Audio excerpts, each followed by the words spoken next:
Emang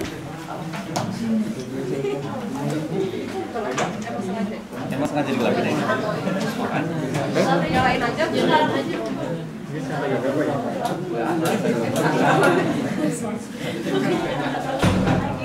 Oke, bismillahirrahmanirrahim. Assalamualaikum warahmatullahi wabarakatuh. Waalaikumsalam warahmatullahi wabarakatuh.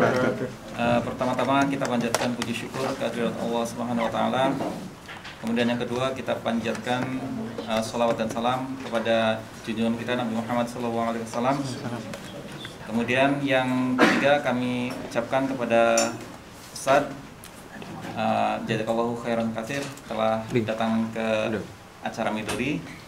Kemudian terima kasih juga kepada warga Midori ya semuanya telah datang di acara Midori kali ini dengan tema apa sih teman-teman?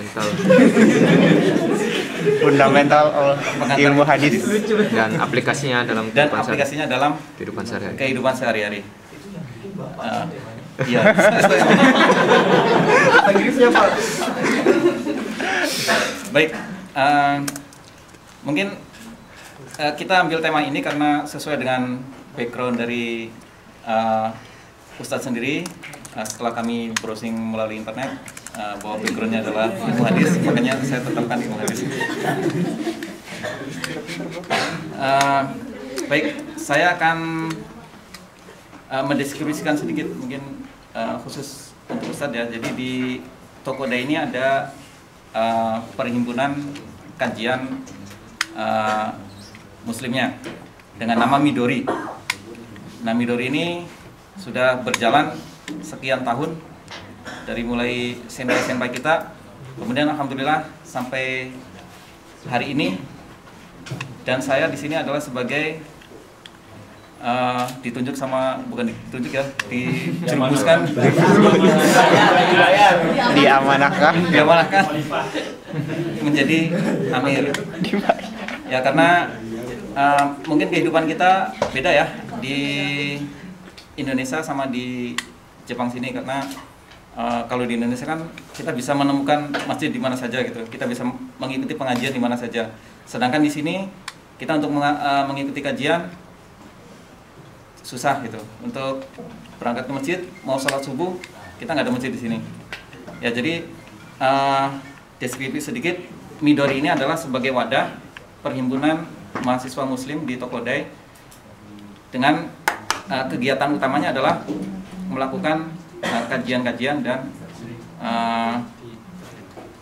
kegiatan-kegiatan lainnya yang berhubungan dengan Islam. Salah satunya di acara Midori khusus atau Midori spesial untuk hari ini. Mungkin itu deskripsi singkatnya. Alhamdulillah ini yang hadir cukup banyak. Kemudian susunan acaranya mungkin untuk hari ini pertama adalah pembacaan ayat suci Al-Quran. Kemudian yang kedua, karena kita mengingat waktu, mungkin langsung masuk ke kajian Ustadz aja. Kemudian dilanjutkan dengan sesi tanya jawab. Alokasinya waktunya adalah 1 jam. 1 jam untuk ceramah Ustadz, kemudian dilanjutkan dengan tanya jawab. Insya Allah sampai jam maksimum jam 10. Baik, untuk acara yang pertama pembacaan ayat suci Al-Quran saya serahkan kepada Asli. Silakan Asli.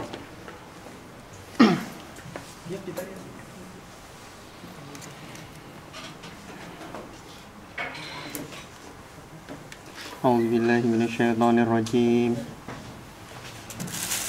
Bismillahirrahmanirrahim.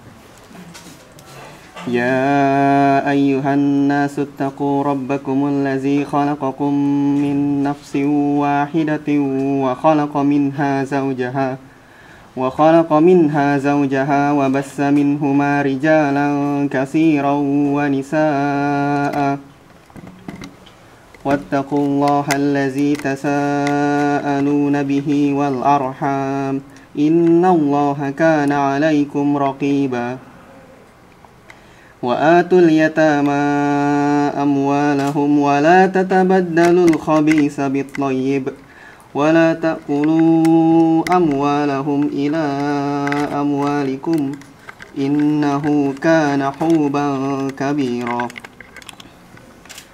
وإن خفتم ألا تقسطوا في اليتامى فانكحوا ما طاب لكم من النساء مثنى وثلاث ورباع فإن خفتم ألا تعدلوا فواحدة أو ما ملكت أيمانكم ذلك أدنى ألا تعولوا. صدق الله العظيم. Terima kasih pada saudara Asli. Jazakallahu khairan katsir. Semoga menjadi pahala bagi kita, bagi Asli yang membacanya dan bagi kita yang mendengarkannya. Kemudian kita langsung masuk ke acara inti, yaitu kajian dari Al Ustadz. Silakan waktu dan tempat kami persilakan.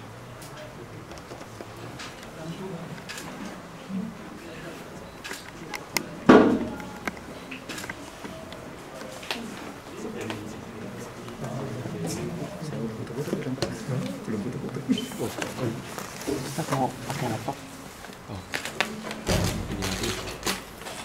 Semakin aja. 2 kali.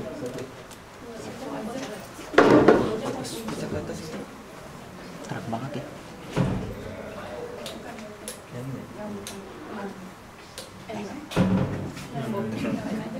Ini tutup aja. Layarnya dinaikin aja. Gimana cara naikinnya? Terangnya sih. Nggak pakai proyektor.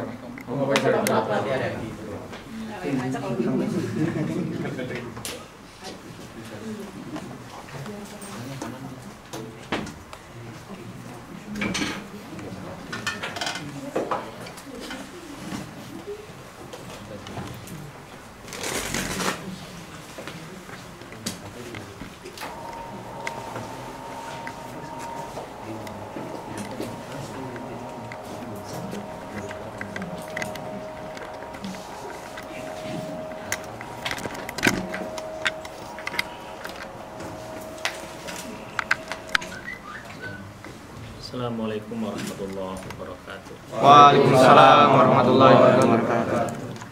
Bismillah, alhamdulillah, wassalatu wassalamu ala rasulillah. Amma ba'd. Teman-teman semuanya yang semoga dirahmati oleh Allah Subhanahu wa taala. Ini adalah malam yang sangat membahagiakan. Ini kali pertama saya berada di salah satu universitas terkemuka di dunia ini. Dan ini kali pertama saya memberikan kuliah sebagai sensei di universitas ini yang dengan materi kuliah yang saya yakin sensei-sensei yang ada di sini nggak mengerti ya. Kita akan membahas salah satu pembahasan yang sangat penting sekali, membahas tentang sunnah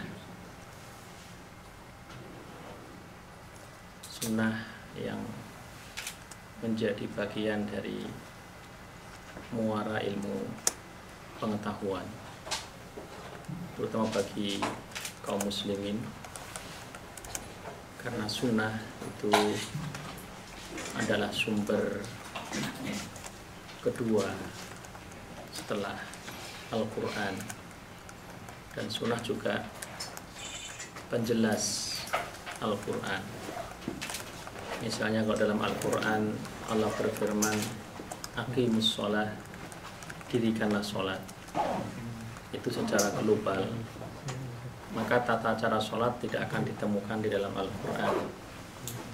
Akan tetapi bagaimana cara sholatnya ada di dalam sunnah Rasulullah Sallallahu Alaihi Wasallam. Ketika Al-Quran memberikan perintahnya wa atuz zakah, dan keluarkanlah zakat, itu secara umum.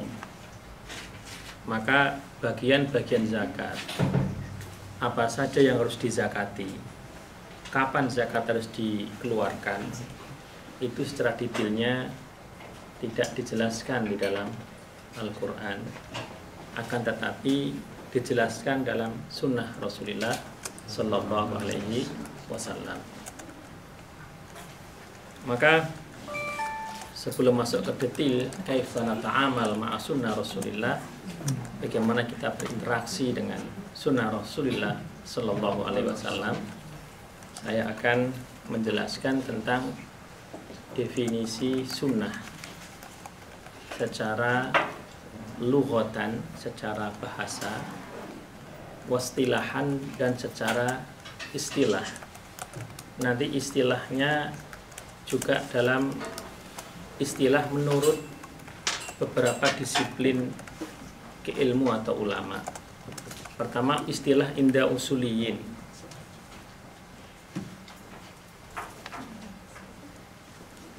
yaitu istilah menurut para pakar usul fikih. Sunnah indal fuqaha, sunnah menurut para ahli fikih. Kemudian sunnah indal muhadditsin, sunnah menurut para ahli hadis. Ada kesamaan-kesamaan tapi ada perbedaan. Ini menarik ini. Ternyata di universitas yang terkemuka juga masih ada kapur tulis. Ya boleh juga nih menggunakan kapur tulis ini, ya kan? Karena kalau saya mungkin menjelaskan beberapa istilah, mungkin teman-teman tulisannya seperti apa, mungkin ada yang oke, ada yang kurang oke. Karena mungkin ada sebagian itu biasa dengan tulisan pagar rusak. Ini kita menggunakan tulisan cara Arab ini agak berbeda, mungkin akan saya jelaskan beberapa istilah, ya kan? Jadi sunnah secara bahasa itu kan at-tariqah al-muttabi'ah atau al-muqtadah, jadi satu cara yang biasa dilakukan, itu namanya sunnah. Sawaun akanat hasanan am sayyi'ah, baik itu cara yang baik atau cara yang tidak baik. Jadi satu cara atau kebiasaan yang biasa dilakukan oleh umat manusia secara bahasa itu namanya sunnah. Pakai kapur merah atau pakai kapur apa ini? Boleh sih, warna-warni. Sunnah dulu ya.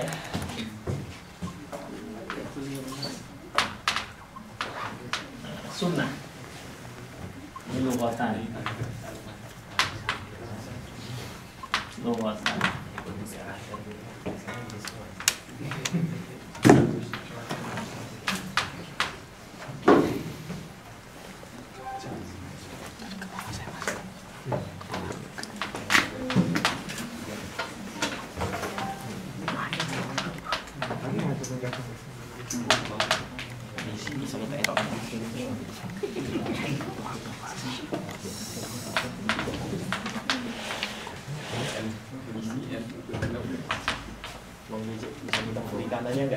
Kayaknya mungkin ini kali pertama tulisan Arab di papan tulis ini kan. Tapi kayaknya belum afdal kalau belum dikasih Bismillahirrahmanirrahim. Oh iya.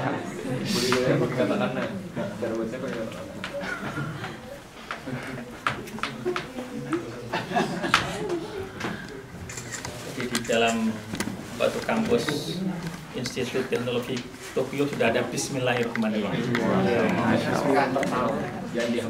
Jadi sunnah secara bahasa ini at-tariqah al-muqtadah. Tariqah itu jalan, kebiasaan, ya kan, yang biasa dilakukan oleh umat manusia, cara. Sawaun akanat hasanah, baik itu baik au sayyah atau jelek. Dasarnya apa?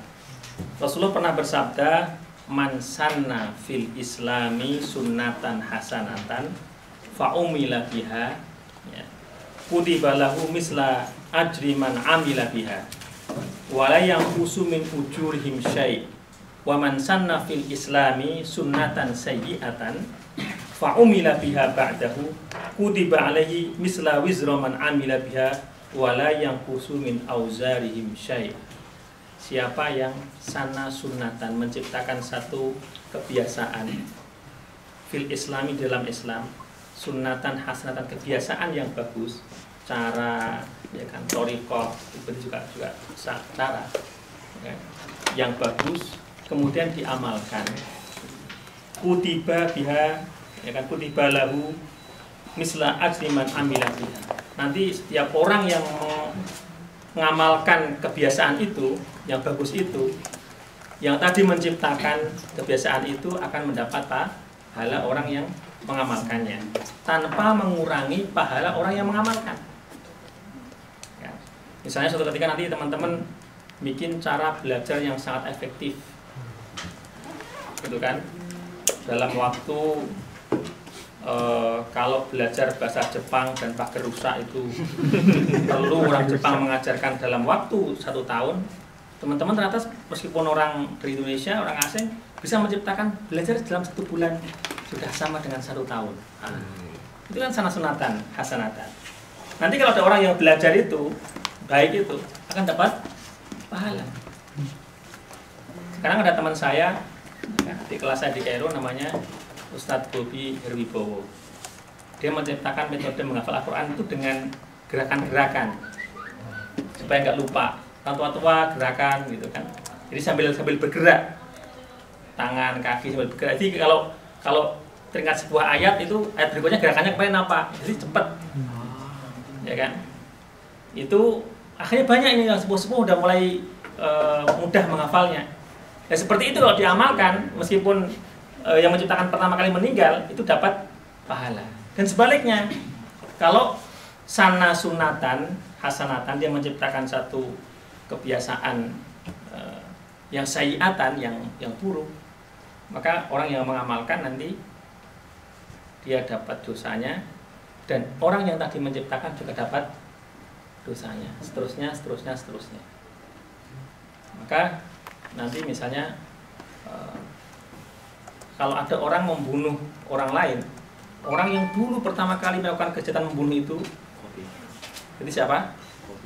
Ya, itu akan tetap dapat rewardnya, tapi reward yang tidak baik. Nah, itu bukti bahwa sunnah secara bahasa itu ya cara. Nah, sekarang kadang-kadang kita sering mendengar, wah nggak nyunah itu, nggak nyunah, kan gitu kan. Terus ada yang mengatakan itu sunnah, nggak wajib. Itu sunnah nggak wajib. Dan jadi perbedaannya apa? Antara nggak nyunah tadi yang pertama, terus kemudian yang dia bilang itu sunnah tidak wajib, nggak haram cuma makruh misalnya. Nah ini ada perbedaan istilah. Karena kita langsung masuk aja ke istilah sunnah menurut beberapa kalangan. Kalau inda ulama il usul pertama,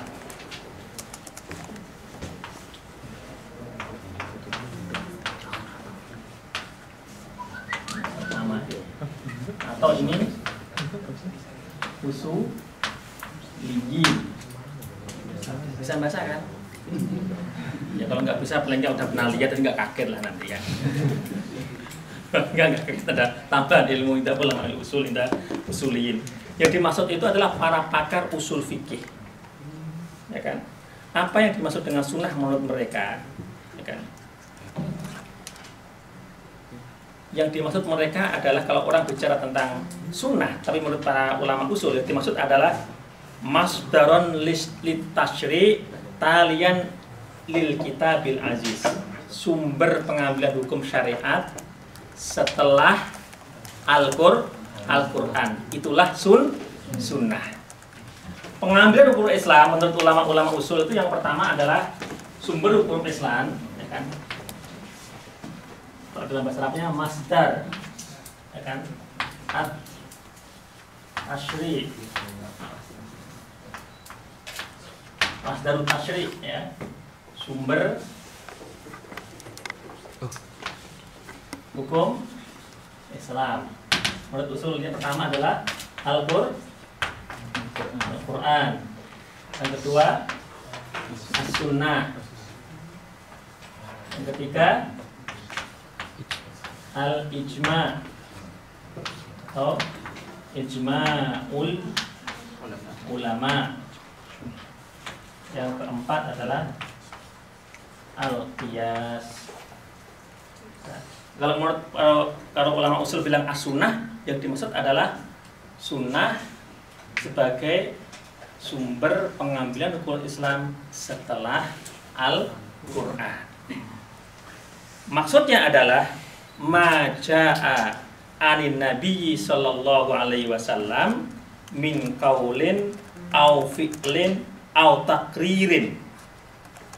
Yang dimaksud adalah apa-apa, segala sesuatu yang datangnya dari Rasulullah, baik itu perkataan, perbuatan, atau takrir, penetapan.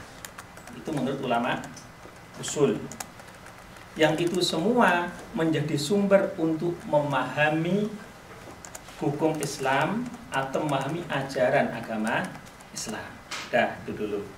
Menurut ulama hadis, itu hampir sama, tapi ada sedikit-sedikit perbedaan. Kalau ulama hadis adalah, yang dimaksud sunnah adalah, itu sama dengan hadis. Sama dengan definisi hadis. Ini ulama usul tadi kan. Itu ya masdar ya. Yang kedua, ada ulama hadis. Ini definisinya as-sunnah sama dengan al-hadis. Sunnah itu berarti hadis. Apa menurut mereka?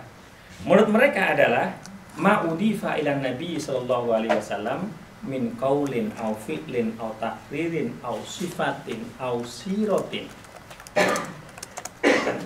Segala sesuatu yang disandarkan kepada Rasulullah min qaulin, baik itu perkataan, qaul perkataan, fi'al perbuatan, kan? Takrir, was, sifat, ya kan? Sirah, perkataan, perbuatan, takrir penetapan, wasf, sirah. Kalau ini semua perkataan Rasulullah, perkataan misalnya innamal a'malu binniyat, itu kata Rasulullah sallallahu alaihi wasallam, ya kan? Man salaka tariqan yaltamisu fihi ilman sahalallahu lahu bihi tariqan ilal jannah. Siapa yang melangkahkan kaki yaltamisu fihi ilman, menapaki sebuah jalan untuk mencari ilmu, sahalallahu lahu bihi tariqan ilal jannah, Allah akan memudahkan langkahnya menuju surga. Jadi kalau dari dormitori masing-masing ke sini niatnya karena Allah, itu sama saja nyicil langkah menuju, itu namanya qaul. Qaul. Ya kan? Kemudian ada fi'al. Fi'al itu perbuatan Rasulullah sallallahu alaihi wasallam. Yang bukan perkataan tapi perbuatan yang dilihat oleh para sahabat, yang diceritakan dalam kitab-kitab hadis, itu namanya fi'al. Ya kan? Fi'al, misalnya Aisyah bercerita, ya kan? Rasulullah kalau ingin tidur dan beliau dalam keadaan junub, maka beliau membasuh kemaluannya, kemudian berwudu seperti wudu sholat, baru tidur. Ini penting untuk umat diketahui, ya kan? Kalau terutama yang udah punya sudah berkeluarga, suami istri, musim dingin kan, misalnya musim dingin ya kan, habis lakukan ibadah suami istri gitu kan, tiba-tiba udah ngantuk sekali pengen tidur, nggak sempat mandi. Lah Rasulullah, Aisyah bercerita Rasulullah kalau dalam kondisi junub kemudian pengen tidur, beliau membasuh kemaluannya kemudian berwudu seperti wudu itu minimal yang dilakukan oleh seorang muslim kalau dia junub kemudian pengen tidur. Jangan langsung tidur, ya kan? Tapi ini namanya fi'al, ya kan? perbuatan Rasulullah Shallallahu Alaihi dan banyak sekali, gitu kan. Kemudian yang berikutnya adalah takrir. Takrir itu penetapan. Yang dimaksud penetapan apa? Segala sesuatu yang dilihat oleh Rasulullah, yang didengar oleh Rasulullah, yang diketahui oleh Rasulullah, dan Rasulullah membiarkan, tidak melarang. Itu namanya takrir. Itu namanya takrir. Contohnya apa? Contohnya adalah akad jual beli bagi hasil. Kalau dalam istilah fikih namanya apa? Ada yang tahu? Mudharabah. Betul. Meskipun dari Tokyo ngerti juga mudharabah. Namanya mudharabah. Mudharabah itu sudah ada sejak zaman jahiliyah. Jenis mudharabah, riba juga ada zaman jahiliyah. Jenis mudharabah juga sudah ada zaman jahiliyah. Para sahabat Nabi mengamalkan mudharabah dan Rasulullah tidak melarang, tidak mengingkari. Rasulullah tahu, Rasulullah melihat, itu namanya takrir. Kenapa? Itu penting. Kenapa itu kemudian nanti bisa jadi juga masdarus tasyri', pengambil hukum. Kenapa? Karena Rasulullah itu tidak pernah membiarkan ada kemungkaran sedikit pun, kecuali pasti diingatkan, kecuali pasti dilarang. Tidak ada kemungkaran sedikit pun, kecuali pasti kalau Rasul tahu kalau itu mungkar, nggak benar, mesti akan diingatkan. Kalau Rasul tahu nggak diingatkan, nggak diapa-apakan, berarti tidak ada masalah. Makan pakai tangan kiri saja diingatkan Rasulullah. Karena itu tugas Rasulullah. Karena Rasulullah itu diminta untuk tablighur risalah, menyampaikan risalah. Maka sekecil apapun kalau itu nggak benar, mesti akan diingatkan. Begitu kata para alim ulama, para muhaddisin. Itu namanya takrir. Kemudian yang berikutnya adalah wasf atau sifat. Sifat ini ada dua.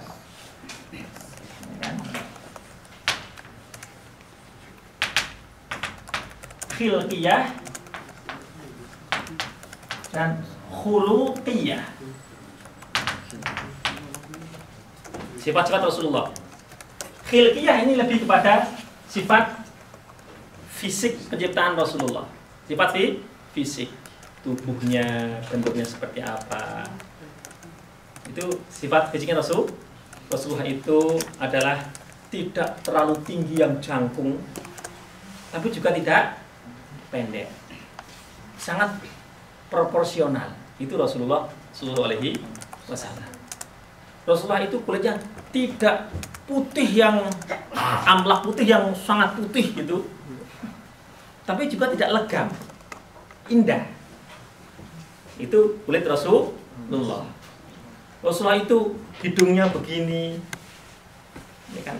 Pipinya begini, tangannya halus, bau badannya itu wangi. Bau badannya wangi, lebih wangi daripada misik. Itu Rasulullah. Itu namanya sifat khilqiyah. Itu ditulis dengan detail. Ini masuk hadis. Kemudian khuluqiyah. Khuluq itu sifat akhlak. Seperti kata Aisyah, karena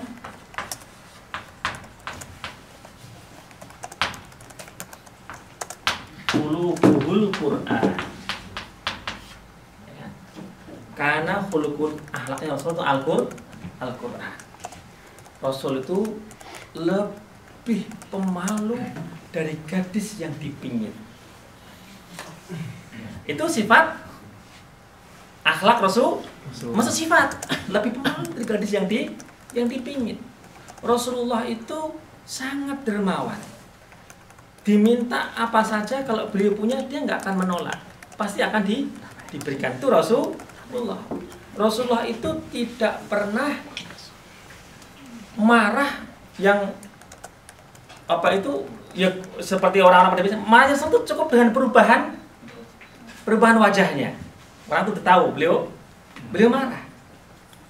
Marahnya Rasul itu bukan karena hawa nafsu. Dalam kondisi marah sekalipun, apa yang diucapkan Rasulullah itu terkontrol dan tidak keluar dari kebenaran.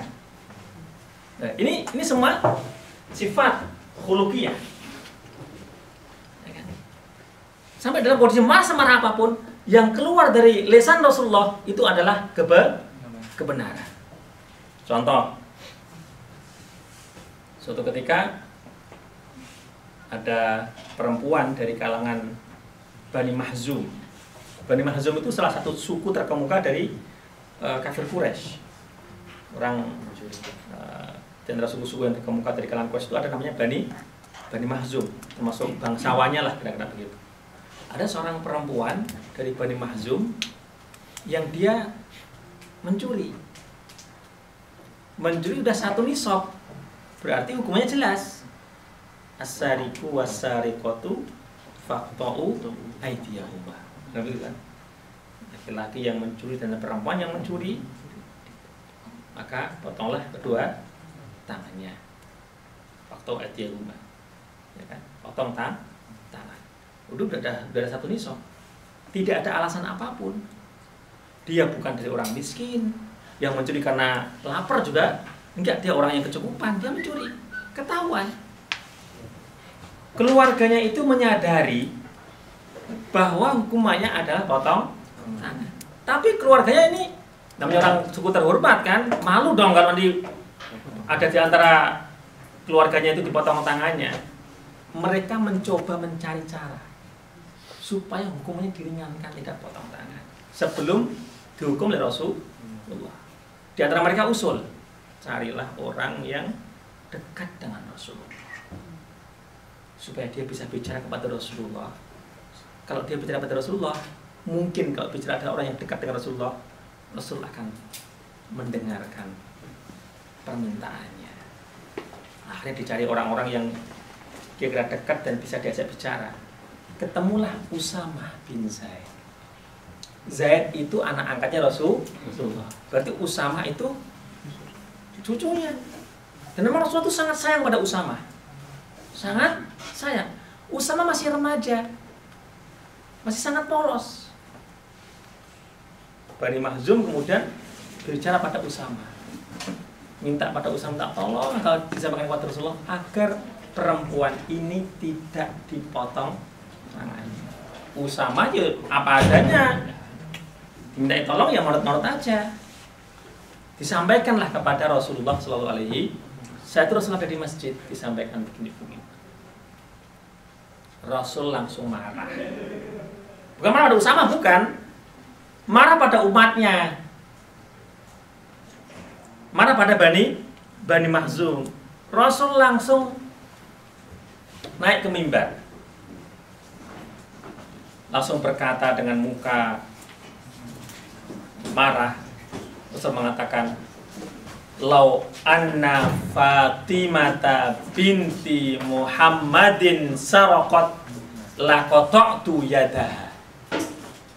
Lau anna Fatimah, seandainya Fatimah binti Muhammad, putrinya Muhammad, saraqat, dia mencuri, laqata'tu yadaha. Kalau Fatimah saja yang mencuri, tetap aku potong tangannya. Hukum Allah nggak bisa ditawar. Sudah selesai. Nggak mungkin bisa ditawar lagi. Sejarahnya akhirnya apa? Perempuan itu akhirnya tetap dipotong tangannya. Watabat, akhirnya taubat. Wahasunat, dia menjadi perempuan yang baik akhirnya. Indahnya di dalam Al-Quran, di dalam hadis, kalau teman-teman baca hadis, peristiwa-peristiwa yang itu menyangkut aib seseorang itu nggak akan disebut namanya. Dalam hadis Anda cari, misalnya ada perempuan berzina gitu kan, misalnya ya, kan ada juga kan kejadian perempuan berzina yang nanti dirajam gitu. Ada perempuan berzina kemudian dia datang di Rasulullah kemudian dirajam. Itu ahli hadis nggak menyebut namanya. Nggak menyebut namanya. Ada perempuan sama sekali ini imro'ah mahzumiyah. Meskipun nanti kalau kita cari di penjelasannya, bukan di teks hadisnya ya, tapi kan ada penjelasan hadis supaya orang tahu sejarahnya seperti apa. Tetap akhirnya juga orang juga menyebutkan juga namanya. Siapa sih yang dimaksud dengan imro'ah mahzumiyah itu? Namanya Fulanah bin Fulan misalnya. Disebut juga namanya. Tapi di teks hadisnya, ketika orang meriwayatkan hadis, enggak disebut namanya. Berbeda kalau amal soleh. Kalau amal soleh mesti disebut nama. Tadi di masjid saya sampaikan misalnya Rasul menyampaikan, aku mendengar suara sandal Bilal di surga. Disebut namanya. Aku mendengar suara sandal Bilal di surga. Kenapa? Supaya orang tahu amalnya Bilal itu apa. Supaya ditiru. Ditiru. Amalnya apa Bilal itu? Coba kalau sebut, aku mendengar suara seseorang di antara kalian, siapa? Nah, ini sesungguhnya sudah menunjukkan Rasulullah dan para sahabat, kemudian para ahli hadis itu sudah menggunakan etika yang luar biasa. Yang semestinya para jurnalis Muslim itu juga menggunakan etika seperti itu, ya kan? Dan di dalam Al-Quran, kalau kita baca Al-Quran dulu ya, misalnya di Al-Quran. Di Al-Quran itu kalau ada kejahatan, itu modus operandi itu enggak dijembreng sampai detail-detail tuh enggak. Iya. Tapi kalau kebaikan, sering sekali lebih detail. Kalau keburukan, ya cukup orang itu udah paham. Ya kan? Ketika peristiwa misalnya Zulaiha menggoda Yusuf, itu kalimatnya indah dalam Al-Quran. Cukup pintu-pintu tertutup, jendela sudah ditutup, wa khuliqatil abwab. Kemudian kalimatnya walaqad hammat biha wa hamma, walaqad hammat bihi wa hamma biha.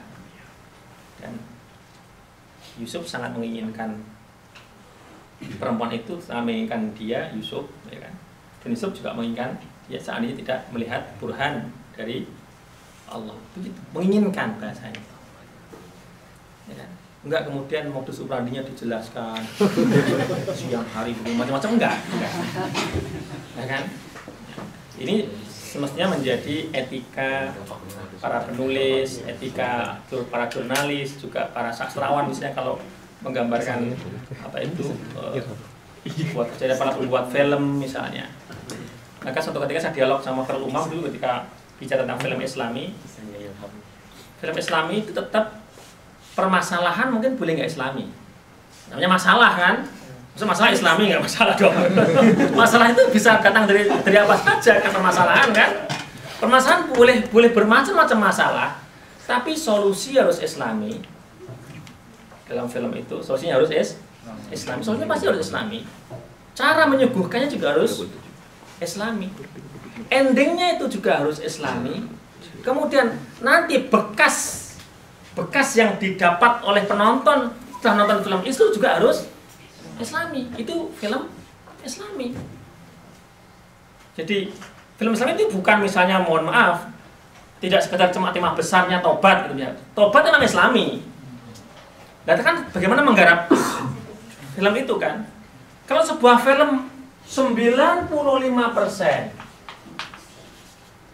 itu jahatnya, baru 5% itu tobatnya di ending. Nah, emang bener kalau secara ini kan husnul khotimah namanya kan, bener gitu kan. Tapi kalau dalam film yang 2 jam itu 95% itu modus operandi kejahatannya, misalnya kalau dia misalnya perempuan nggak baik itu ya nggak jelas begitu kan, bermacam-macam begitu, ya kan? Baru nanti 5%-nya terakhir udah ending itu tobat di masjid meninggal gitu kan. Itu kan tetap yang 95% itu kan pengadeganan nggak bisa Islami kan, ya kan?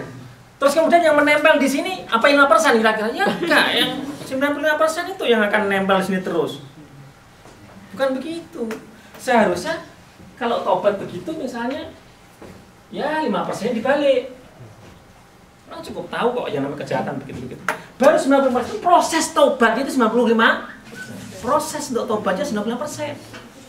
Kejahatan itu cukup untuk memberikan penjelasan background dan sebagainya. Nah, itu kira-kira begitu. Kembali kepada hadis ya kan. Karena khuluquhul Quran. Yang berikutnya adalah sirah. Sirah ini adalah sejarah hidup.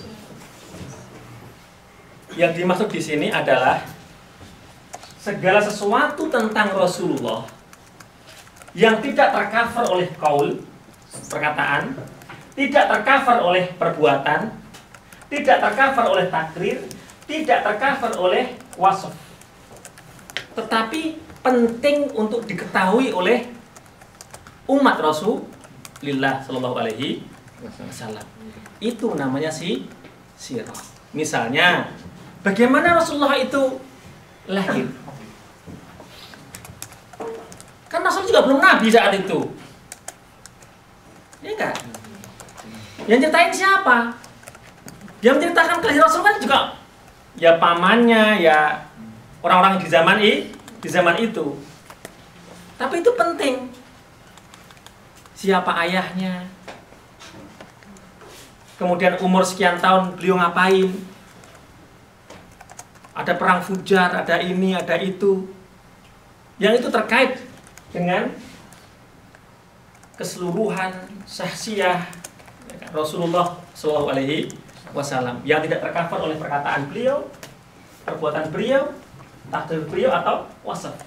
Bahkan cara Rasul menerima wahyu, itu tidak ada di qaul, tidak di fi'il, tidak di takdir, tidak di wasaf, adanya di sirah. Sebab yang menceritakan itu sahabat. Bukan Rasul yang langsung, aku menerima wahyu begini. Enggak. Menerimanya Rasul, bagaimana Rasul? Itu yang menceritakan, di antaranya Aisyah yang menceritakan. Silahkan dibuka Sahih Bukhari. Kitab Bid'il Wahyi. Kitab bagaimana wahyu itu tuh yang menceritakan Aisyah. Wahyu turun tuh begini. Itu Aisyah yang menceritakan. Juga kadang-kadang yang menceritakan sahabat Nabi yang lain yang ada di dekatnya. Rasul kalau wahyu keluar itu beliau bertumpu pada lututku, tiba-tiba berat sekali rasanya. Kan yang bicara bukan Rasulullah. Oke. Misalnya lagi bagaimana Rasulullah dikuburkan. Jika Rasul bagaimana Rasulullah setelah wafat?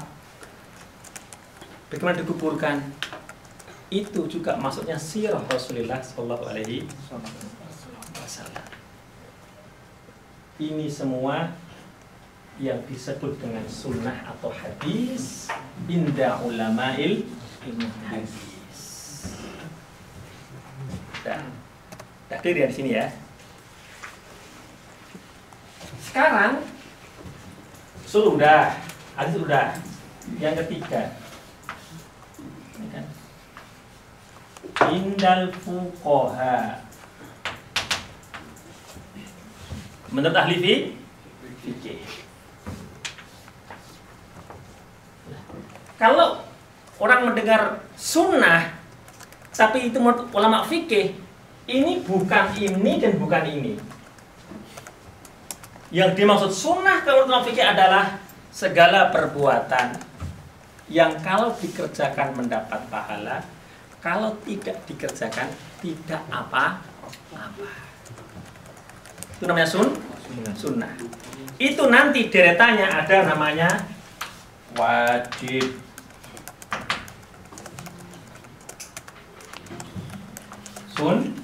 Sunnah wajib nanti kalau fukahnya tinggal siapa, nanti ada fardu, nanti ada fardu ain, ada fardu kifayah, sunnah.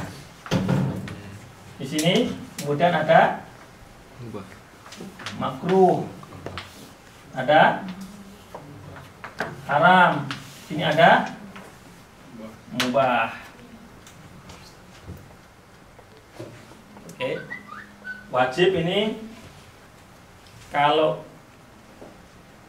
tidak dikerjakan berdosa. Dikerjakan mendapat pahala, wajib dikerjakan. Kalau sunnah dikerjakan mendapat pahala, tidak dikerjakan tidak apa, muridnya begitu. Makruh ditinggalkan mendapat pahala, dikerjakan tidak apa. Makruh nanti ada beberapa bagian lagi. Ada makruh tanzih yang sudah mendekati ke arah haram. Kemudian ada haram, sudah jelas. Haram itu kalau ditinggalkan dapat pahala, dikerjakan dosa. Mubah juga ini semua yang mubah itu antara dikerjakan tidak dikerjakan sama saja. Sekarang ini misalnya kalian tidur saat ini, itu mubah. Nggak tidur juga nggak apa. Ini ada minuman nih. Diedarkan misalnya. Anda minum boleh, nggak diminum nggak apa. Tapi sama-sama minumnya, nanti di lain waktu bisa beda. Kalau ada minuman seperti ini diedarkan di siang bulan Ramadan, Anda kewajiban berpuasa, Anda nggak berpuasa, jadi haram, bukan? Kalau nggak diminum juga bazir kan? Jadi dosa.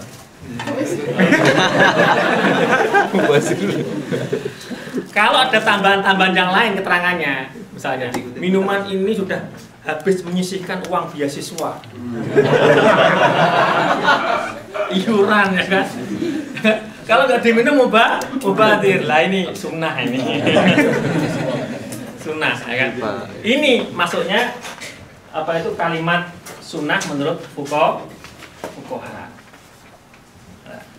Yang berikutnya nanti gimana nih? Ada sunnah yang itu kontradiksinya adalah dengan bid'ah. Sunnah ya bid'ah. Sunnah dan bid'ah. Lah seringkali maksudnya enggak nyunah. Itu ada yang dimaksud enggak nyunah itu adalah dianggap bid'ah. Ketika dia bilang enggak nyunah loh seperti itu. Ada yang maksudnya dia yang mata begitu. Itu bid'ah tujuannya. Ada yang dimaksud enggak nyunah, dianggapnya adalah karena itu tidak dilakukan oleh Rasul, enggak ada di dalam ini. Itu menurut sebagian orang yang mengatakan semacam itu. Sekarang kita membahas tentang apa itu sunnah indah al-muhaddisin. Lebih tepatnya kaifa nata'amal ma sunnah Rasulullah sallallahu alaihi wasallam.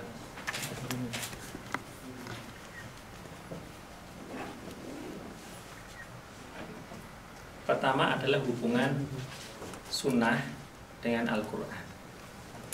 Hubungan sunnah dengan Al-Quran.